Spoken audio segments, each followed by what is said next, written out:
Today, I'm going to be doing a reading of the creepypasta Julia Legare. A few years ago, I was often found with friends exploring old, supposedly haunted places. One day, we found ourselves at the Edisto First Presbyterian Church, where a girl named Julia Legare was buried in her family mausoleum in 1852 after presumably dying of diphtheria. Passerby reported hearing screams coming from the graveyard during the next week, but never investigated the cause of it. 15 years later, when they opened the door of the mausoleum to enter the next family member who died, they found her skeleton huddled in the corner beside the door. Streaks of dry blood remained as a monument to her fierce struggle to escape fate. Well, when we got there, my friends thought it would be a funny idea to shut the heavy stone door of the mausoleum behind me and leave me overnight. I was stranded, unable to move the stone slab without help. For what seemed like an eternity, I struggled in vain, just as Julia once had.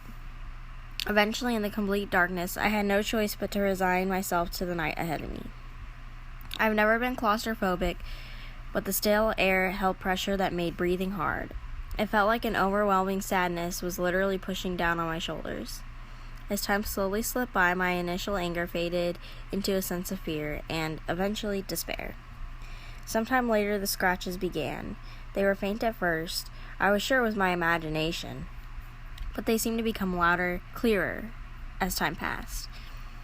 Seemed to become more frantic. There was no doubt that something was trying to get in the door, or trying to get out. I huddled into one of the corners farthest from the door and covered my ears, but nothing could drown out the sounds. It only lasted for a few minutes, but each second was an unbearable eternity. I grew so distraught that I finally screamed, or thought I did, until I realized the voice was not my own. It echoed through the dark, tiny confines of the mausoleum. It was a wail of unrestrained pain and absolute overwhelming fear. Moments later, I realized that the scratching had stopped. For the first time, I could distinctly make out the sound of a young girl sobbing. The pitiful and choking gasps of someone without a shred of hope left to them. I felt such sorrow at the moment, such pain, that I think I forgot how to be afraid. In my heart, all her suffering seemed to resonate. The invisible weight of the sadness I had felt all along became crushing. Tears filled my eyes as I shook, my entire being wrecked with grief. Inexplicably, I even found myself apologizing out loud for what had happened to her between ragged breaths. Some part of me was so raw with pity that I wanted to reach out and hold this girl in the darkness, a part held back only by fear that something might truly be there to hold.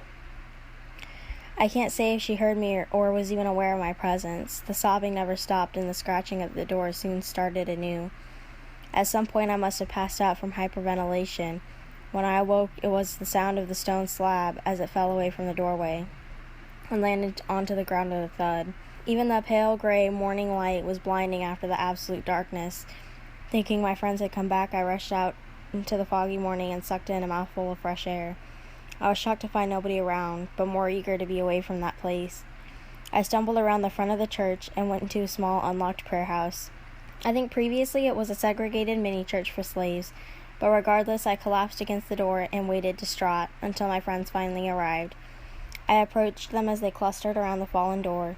Two of them were kneeling next to it with faces of shock. I was sure they must be wondering how I could move it by myself. I was wrong. In the growing light, it was clear. There were dried, bloody streaks covering the interior of the door.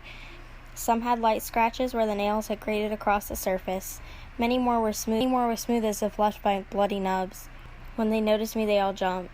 I saw fear in their eyes. My anger must have been clear. They looked down at my hands, thinking I had torn them open in my escape.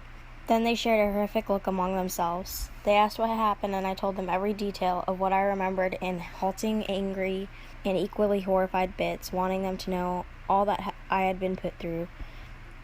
Finally, after I grudgingly got into the car and we started to head back, someone spoke up. My friend said to me, "We were afraid to say anything until you were back inside the car, but take a look at your face." When I reached from the back seat and adjusted the rearview mirror, I saw that there was blood caked on my face, just like the streaks upon the stone slab.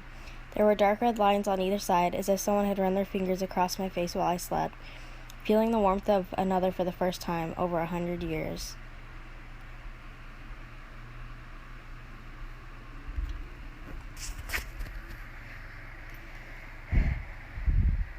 Alright, so that was the creepypasta Julia Legare. And I have to say, it was pretty good. I mean, it was short and sweet, and I like how simple it is. The person survived, so they were actually able to tell the story. I don't like when a creepypasta starts and then the character that is telling the story dies, because that makes no sense at all. Hence, the cringy pasta that I had recently read, Die in Your Sleep. Die Before You Sleep.